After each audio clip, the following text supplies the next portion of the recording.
Hello, and once again, thanks for joining us for another edition of Spiritism, a closer look, evolution. This is transmitted via Kardec Radio. Thanks once again for participating with us. I'm Luis Lima, and this is our program number 14. Yeah, we've been talking about evolution for 14 weeks. We're probably halfway done, if that much. It's a fascinating subject, at least for me it is. And we do with a lot of love, and we try to bring in information as much as we can for discussion. Okay, so we're going to start as always looking into last week's Spirit Trivia. Once again, Spirit Trivia is our weekly. It's a question of the week. You can always go to evolution.spirittrivia.com and participate, cast in your answer. We do not collect any names, addresses, IP addresses, email addresses, nothing like this. It's completely anonymous, so feel free and participate with us. So let me bring over to the screen here our last week's Spirit Trivia. Here's the question. What can we say about the intelligent principle in regards to its evolution?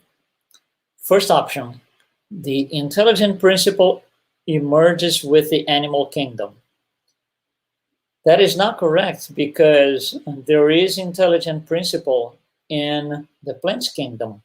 So it does not start with the animals. It starts before the animals. So that is incorrect. B, all types of life, from the simplest virus and bacteria to modern day humans, are orchestrated by the intelligent principle. Yes, it is. That's true, and that's actually the answer. Everything in the creation depends on the existence of the intelligent principle. Let's just look at the other two options here real quick. The transition from the plants kingdom to the animal kingdom did not need the intelligent principle. Not at all, because the intelligent principle is what makes things happen. So plants cannot become animals out of the blue from one day to another by accident. It needs some sort of intelligence behind all of it. And let's just look at the last option here. The intelligent and the material principles evolve and learn together. Well, we got two mistakes in this possible answer, which makes it wrong. First of all, the material principle does not learn anything. Matter is matter. Carbon is carbon. Nitrogen is nitrogen. That's it. It does not learn anything. And secondly, it does not evolve either. Evolution is evolution of the intelligent principle, not of the material principle. Like I said, carbon is carbon, oxygen is oxygen, and it will stay that way. So the correct answer was B. All forms and types of life depend on the existence of an intelligent principle. Actually, throughout these last 13 weeks that we've been talking about it, I think we reinforced enough. So hopefully we did reinforce enough that for Spiritism, evolution is not like Darwin, evolution of species by themselves as material bodies. It's not. It's evolution of the intelligent principle. Okay? If you want to revise what has been said all these prior weeks, you can always go online and find us online. KardecRadio.com. You can find us on our YouTube channel, Kardec Radio. Okay? So go ahead and look it up if you need to, if you want to. So let's go wrap up. Last week, we spoke a little bit, we got a little bit deeper into this thing about how the intelligent principle causes things, because it has to develop. So it goes from viruses and bacteria, goes into the plants kingdom. We briefly touched on getting into the animal kingdom, and so and so. And then I said, well, the animal kingdom, we're going to look into this a little bit in more details. So that's what we're going to do today. We're looking into when the intelligent principle evolved enough that it's now time to acquire a new challenge, I would say, to face a new challenge, which is operate forms of life. There are more complex of those in the plants kingdom. So let's just take a look.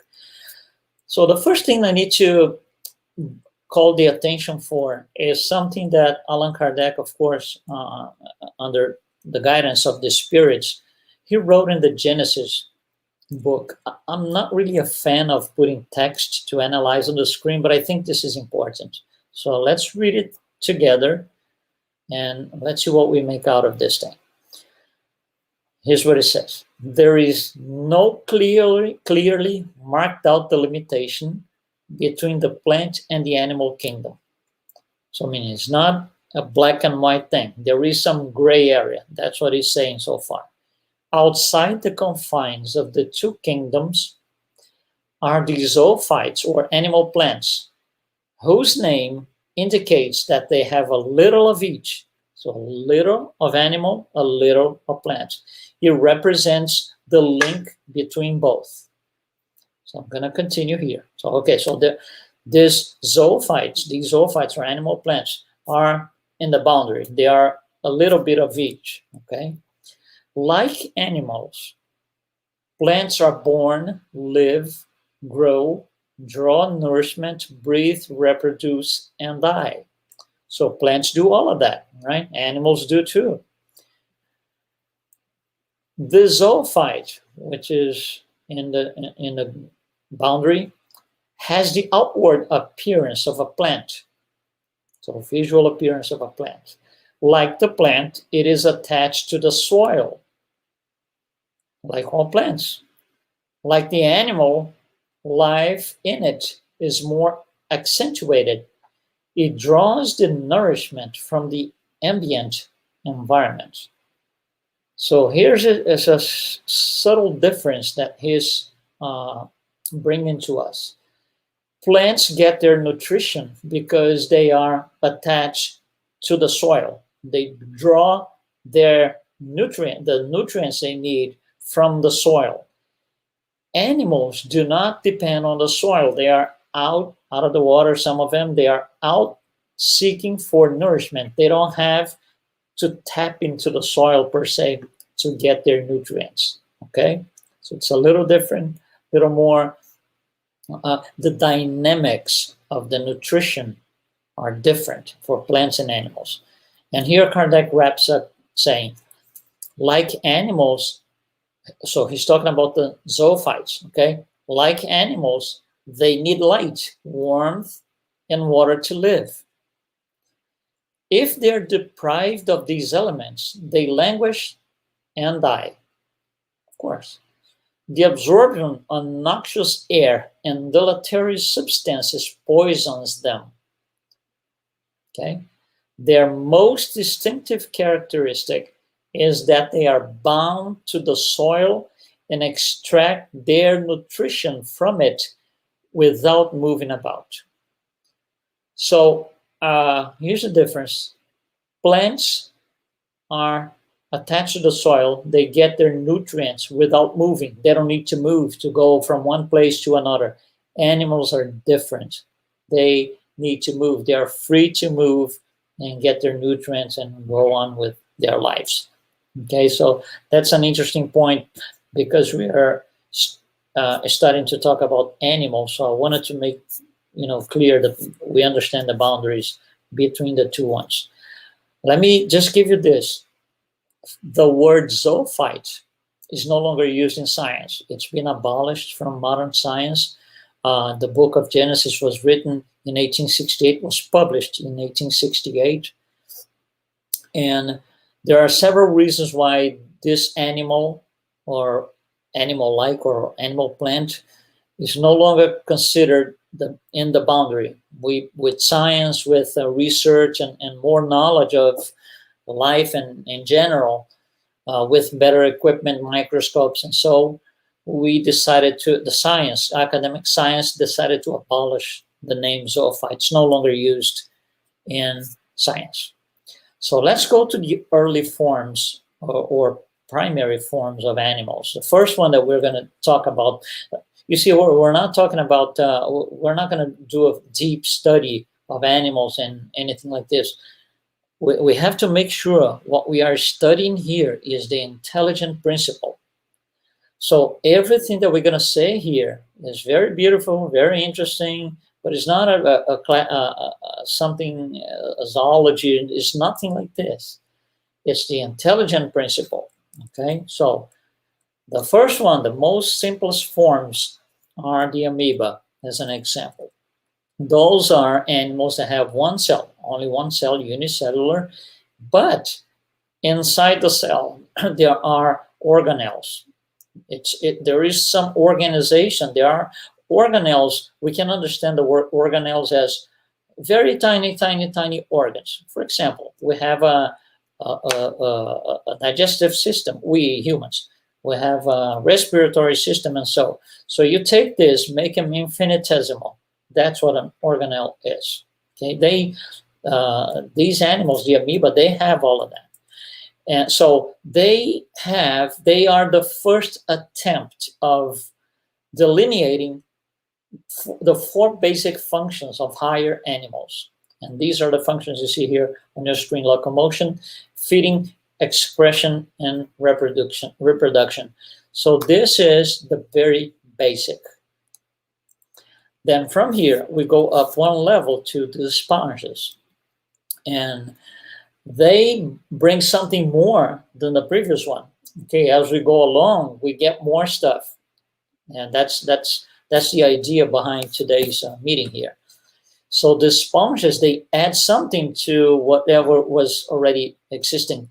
They have a skeleton formed by limestone, so it's not a skeleton like ours. It's not bones, something solid, unbreakable almost. No, it's nothing like this. It's limestone. Okay. Also, they have pores throughout their entire body, and the purpose of that is to bring water in. It's to do water intake and filter that water. So the water is filtered by these pores, and the water comes in clear and will bring whatever they need for their lives. You see, before the sponges, we didn't have that. So that's something that was introduced, if you will, to use a more modern word, it was introduced with the sponges. Another one, reproduction. Sponges can have two types depending on the living being in the species. They can reproduce sexually or asexually. Okay, so that's something also new to the plate, per se. Next one up, Cnidaria. Cnidaria is interesting. There are two basic types or two basic forms of Cnidaria. One is called polyps and the other is called medusa. Polyps are one type, but there's more. There's jellyfish, coral, rock corals. All of those things they belong to the Cnidaria. They are Cnidarias. Their body is gelatinous, and they do not have well-defined organs as of yet. Remember, on the sponges, they had the cell organelles, and in here, the Cnidaria, they also have organelles, but the organs are still not well-defined, as we know today on an animal, for example, a higher animal or us. Okay, so we're getting there. Now, let me tell you something. I told you that the zoophytes, the word was abolished because of the boundaries of what's plant, what's animal was very uncertain, very gray area. So when they took down the term zoophyte, they replaced with this, Cnidaria. So Cnidaria replaces zoophytes in terms of trying to find the boundary between the plants kingdom and the animal kingdom. Okay. One last thing, the Cnidaria brings something new. They bring a digestive system, something more complex than we didn't have before. This digestive system has two ends. One, it replaces what we call the mouth, and the other, the excretion. So it's the first time that we see something like this. On previous species, we didn't have that. So let's keep going. Then we have the next one. These names are not necessarily easy to remember, but they are the names that zoologists use. Helminthes, they are, in general, we can call them worms. They are also called intestinal worms. Some people, some authors, they call parasitic worms. So in general for us here, all we need to know is worms is good enough for us, okay? So we are still invertebrate. There's still no bone, no structure like that, still invertebrates. But they have a better structure for locomotion than the previous ones. So you see there, these animals are gaining something more that we didn't have before. They bring something else to the table. The ability to move around, I'm not going to say easily, but to move around with less trouble than the ones prior to them. They also bring a defense mechanism where there's some sort of protection for the cells, for the elements in the cells, and so the defense system. You see, it's getting more complex. It's getting more elaborated. That would be the word. And they have a better ability than all the prior ones for food capture. So, you know, of course, food capture is critical for a living being. They have that ability more developed, more advanced than the other ones. And there, we just saw the Cnidaria, that the digestive system had two ends. And here we have a digestive system with mouth, pharynx, and intestine. See, it's getting more complex. It's getting more complicated too, but more complex in terms of the cells. The cells are doing more, okay? All right, so we go up one level. Mollusks. These are still invertebrate animals. No spine, bone, nothing like this yet. They're fleshy invertebrate animals. There are two types, naked and shells. And the ones with shells, the naked ones, we got some examples here, as much as for the shelled ones, snails and oysters. Okay, so the two general families. Something else is introduced here, lung breathing. You see, the previous one, breathing was through the skin, through different mechanisms. Here, it became very clear that there is a specific organ to handle and to manage breathing, okay? Another thing that is introduced here, the nephridium. The nephridium is, we could refer to this as the embryo of future kidneys, like ours, for example, or higher animals. So it's the first attempt to put some sort of filter within their system. That's what the kidney, it's a filter. So elements that are not needed, they shouldn't be inside the body, they need to be eliminated. So that's where the nephridium is born, with the mollusks. You see, every time on each one of these, you know, we're getting more. We're getting to a more complex organism. And finally here, with the mollusks, they have a dorsal heart that pumps blood through the entire body. That's interesting, right? That's very interesting. Okay, so let's go up one level more. Annelids. Annelids are usually called, in popular language, ringed worms. Okay, they're still invertebrate. Still invertebrate. We haven't still gotten a bone structure like we know. But breathing, remember, the mollusks, breathing is introduced with the idea of a lung, a specific organ for that. The annelids use that and the skin, both. Okay? And there's a circulatory system, but it's a closed loop. It's something really functional. So the blood circulates and it has to be purified, treated, and so all the elements that do this, okay, they will be treated by their system. Okay, arthropods. So here are some examples: spiders, crustaceans, insects, and scorpions. All right, we're gonna get more here. They have an exoskeleton. An exoskeleton, It is almost, if you think of a skeleton, but it's not internal to the living organism. It's external to protect the boundaries, the outer boundaries. Okay, they have a circulatory system that transports food, oxygen, and CO2 throughout the body. That's what we have, we ourselves, humans. And that is when hemoglobin appears in the evolutionary path. Hemoglobin is the element to carry oxygen to all tissues. So it's a step up. It's a real step up from everything we had before.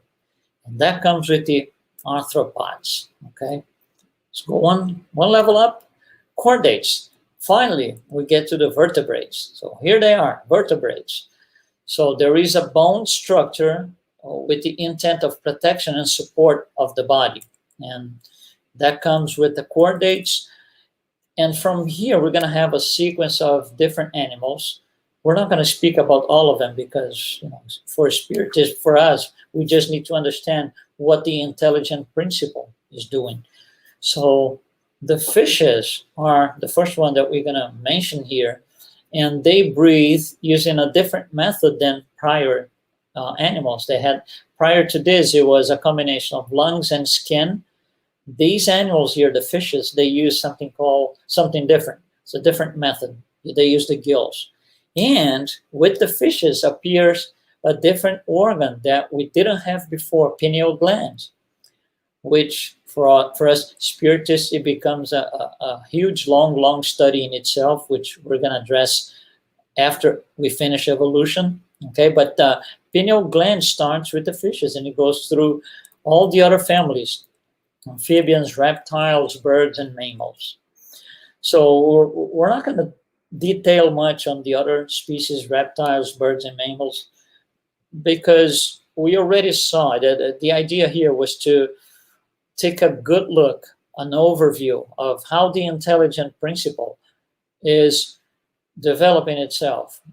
These monads, remember the monads for each group of animal is a different monad. So the intelligent principle is learning how to, with time and with its intelligence, to create more complex organisms, more complex cells. And that's why we have all of this thing. So I wanted to bring this to you here so we could have this general idea of the intelligent principle. So when we speak about evolution of animals and plants or whatever it is, typically, not necessarily within a Spiritist center or the Spiritist community, but typically we have a materialistic view of the thing. It's not like one animal became another by itself. It's not like something like a horse becomes a giraffe, like a monkey or an ape becomes a man, because that would be a straight, pure, materialistic approach, and that's not what it is. Darwin tried to explain it this way, looking at cells and the material body, physical body only, and he couldn't. And in his works, he will say, I could not explain this, and this. There are holes. He left holes knowingly. And he said, hopefully those who come after me will be able to provide the answers. But if we look at material bodies, physical bodies only, we're not going to get anywhere, because there is something behind everything, and that's the intelligent principle. When we look at this table here comes from science, academic science. It was not created by any Spiritist. It's a scientific research. And if you look at the organisms on the left side here, and the overlap of DNA on the right side, it makes sense with everything that we spoke so far. You see, so if you go to the more primitive types, like the E. coli, the bacteria, we hear this all the time on TV, right? E. coli, then it evolves to something else. And not that it evolves, hold on. The intelligent principle causes it to evolve to another organism, and so on and so on. So you can see here on the right column the DNA percentage, the DNA overlap, how much of the DNA is shared. So that's a very interesting table. I think it tells us a lot, and it matches up everything that we Spiritists know and we are told by the spirits about evolution. And evolution, again, once again, let me tell you this once again, evolution of the intelligent principle.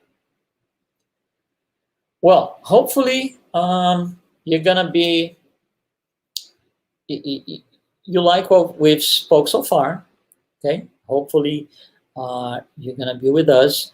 We are always open for comments at kardecradio.com. We're always looking for suggestions, ideas, questions. You can post your questions in there. And for next week, we're going to take a break. So next Wednesday, we are not going to have our meeting, okay? We are going to start our meeting. Our program number 15 is going to be on July 7th, and we start a new topic, a new subtopic. The topic's still the same, evolution, but we start a new subtopic.